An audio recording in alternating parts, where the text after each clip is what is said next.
Best varicose wines చికిత్సనే పొందండి. నొప్పి లేని చికిత్స కోసం సంప్రదించండి ఎవిస్ హాస్పిటల్. సుమన్ టీవీ ప్రేక్షకులకు నమస్కారం. ప్రస్తుతం మనతో పాటు ఉన్నారు జ్యోతిష్య రత్న, జ్యోతిష్య చక్ర వైభవ నిపుణులు డాక్టర్ రాళ్లపల్లి రవికుమార్ గురువు గారు మనతో పాటు ఉన్నారు. మరి ఫిబ్రవరి మాసంలో ద్వాదశ రాశుల వారి రాశి ఫలాలు ఎలా ఉండబోతున్నాయో గురువు గారి మాటల్లో విందాం. గురువు గారు నమస్కారం. గురువు గారు నమస్కారం. గురువు గారు, మరి ద్వాదశ రాశుల్లో నవగ్రహాలు ఏ ప్రదేశంలో ఉన్నాయో తెలియజేస్తారా గురువు గారు? తప్పకుండా అమ్మా. శరదిందు సమాకారే పరబ్రహ్మ స్వరూపిణి వాసరాపీఠ నిలయే సరస్వతి నమస్తుతే. సుమన్ టీవీ ప్రేక్షకులకి నమస్కారం. ఈరోజు మనం ఈ ఫిబ్రవరి మాసంలో ద్వాదశ రాశుల్లో నవగ్రహాలు ఎక్కడ ఉన్నాయో తెలుసుకుందాం. ముందుగా సూర్యుడు వచ్చేసి మనకి కుంభరాశిలో ఉంటారు. సూర్యుడితో పాటు మనకి శుక్రుడు కూడా కుంభరాశిలో ఉంటారు. అలాగే మనకి బుధుడు కూడా కుంభరాశిలో ఉంటారు. అలాగే రాహు కూడా మనకి కుంభరాశిలో ఉంటారు. అలాగే కుజుడు కూడా మనకి ఉచ్చస్థానమైన మకర రాశిలో ఉంటారు. అలాగే శని వచ్చేసి మనకి మీన రాశిలో ఉంటారు. అలాగే గురువు వచ్చేసి మనకి మిథున రాశిలో ఉంటారు. అలాగే కేతు వచ్చేసి మనకి సింహరాశిలో ఉంటారు. ముఖ్యంగా ఏంటంటే ఈ ద్వాదశ రాశుల్లో నవగ్రహాలు ఇక్కడ ఉన్నా కూడా పొజిషన్ ఫిబ్రవరి 13 నుంచి మనకి శుక్రం మూడమి వెళ్ళిపోతుంది. ఎందుకంటే 30th నవంబర్ 2025 నుంచి శుక్రం మూడమి స్టార్ట్ అయింది. సో ఇంచుమించుగా లెక్క పెడితే 30th నవంబర్ నుంచి 13th ఫిబ్రవరి 2026 దాకా అంటే కనుక ఒక 75 రోజుల పాటు శుక్రమూడమే నడిచింది. దీని వలన ఏంటంటే శంకుస్థాపన చేయలేకపోయారు చాలామంది, గృహప్రవేశం చేయలేకపోయారు, వివాహం కుదుర్చుకోలేకపోయారు. అంటే ఈ మూఢంలో మనం శుభకార్యాలు ఏం చేయలేం కాబట్టి, ముహూర్తాలు కూడా లేవు కాబట్టి, సో వివాహాలు లేవు, ఎంగేజ్మెంట్లు కూడా చేసుకోలేకపోయారు. ఇవన్నీ కూడా కొంతమంది కొత్త బండి కొందాను కూడా సరే మూఢంలో ఎందుకులే అని చెప్పి, కొంతమంది అక్షరాభ్యాసాలు, కొంతమంది వద్దులేండి అని చెప్పి అలా చాలా మటుకు మ్యాక్సిమం అన్నీ కూడా శుభకార్యాలు ఆగిపోయాయి అనమాట.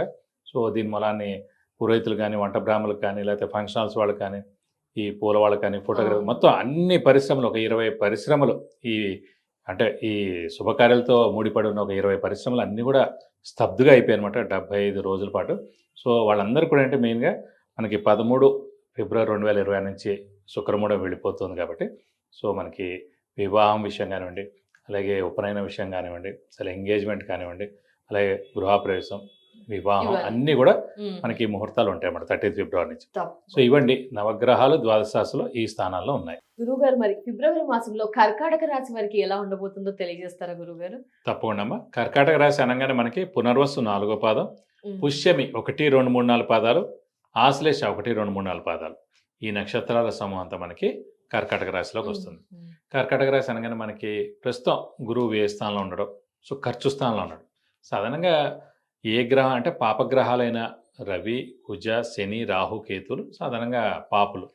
రవి కూడా ఈ చెడ్డ గ్రహాలతో, మిగతా కుజ, రాహు, శని, కేతులతో కలిస్తే పాపి అవుతాడు, లేదంటే పర్వాలేదు. కానీ చంద్రుడు, బుధుడు, గురువు, శుక్రుడు శుభులండి.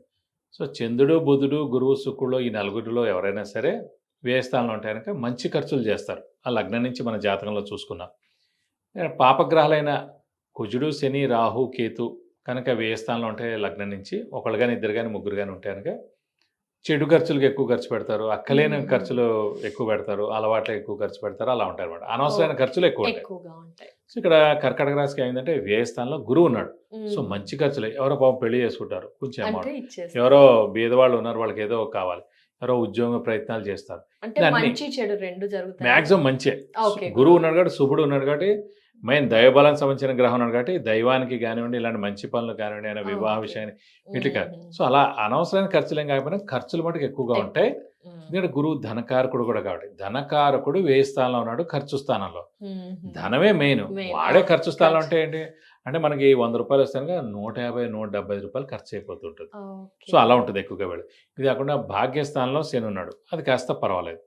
ద్వితీయ స్థానంలో కేతు ఉన్నందుకు ఏంటంటే కొంచెం వాక్కు, సో ఎవరైనా ఏదైనా అనడం. సాధారణంగా ఏంటంటే అన్ని గ్రహాలకి శత్రువులు ఉంటారు, కానీ చంద్రగ్రహానికి మటుకు ఎవరు శత్రువు లేరు.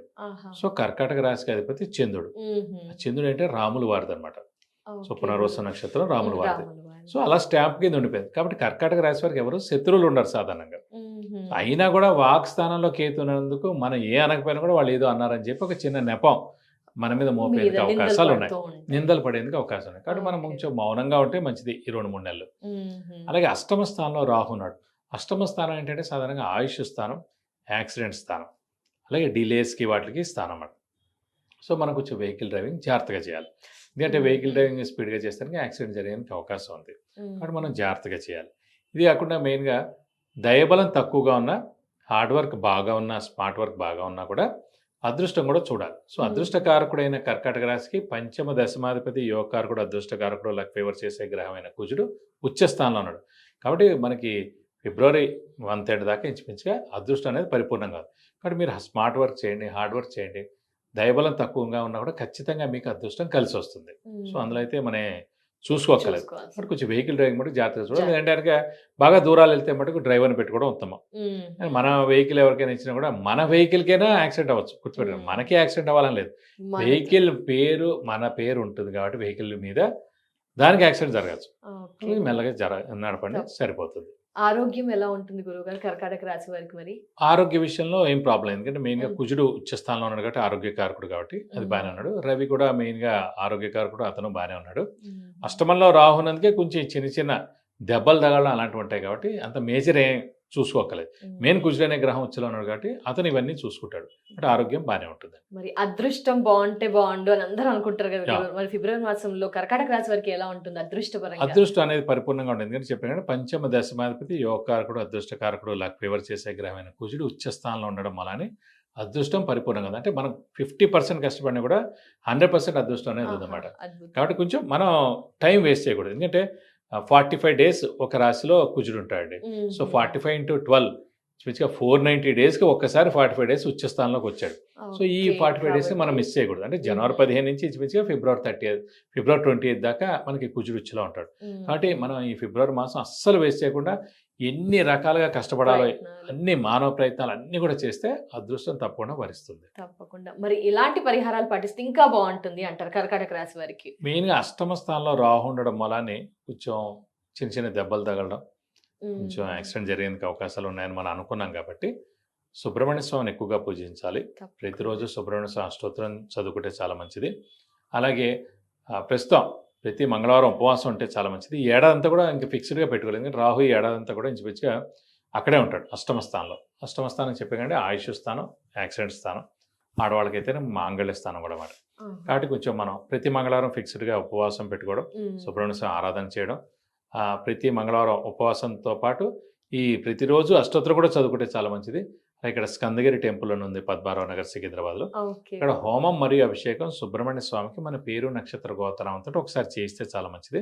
సో ఎలాంటి దోషాలు ఉన్నా కూడా తోలైపోతాయి. అలాగే రాహు కూడా అష్టమంలో ఉన్నాడు కాబట్టి రాహుకి 18,000 సార్లు జపం చేయించి మినపప్పు కేజీంపో ఒక 1,000 రూపాయల వర్త్ గోల్డ్ ఐటమ్ దానిస్తానుక దోషం మొత్తం తొలగిపోయి మీకు అన్ని విధాలా మంచి చేకూరుతుంది. ధన్యవాదాలు గురువు గారు. నమస్కారం. పరిహారము కర్కాటక రాశి వారి వివరణ తెలియజేసినందుకు నమస్కారం. నమస్కారం.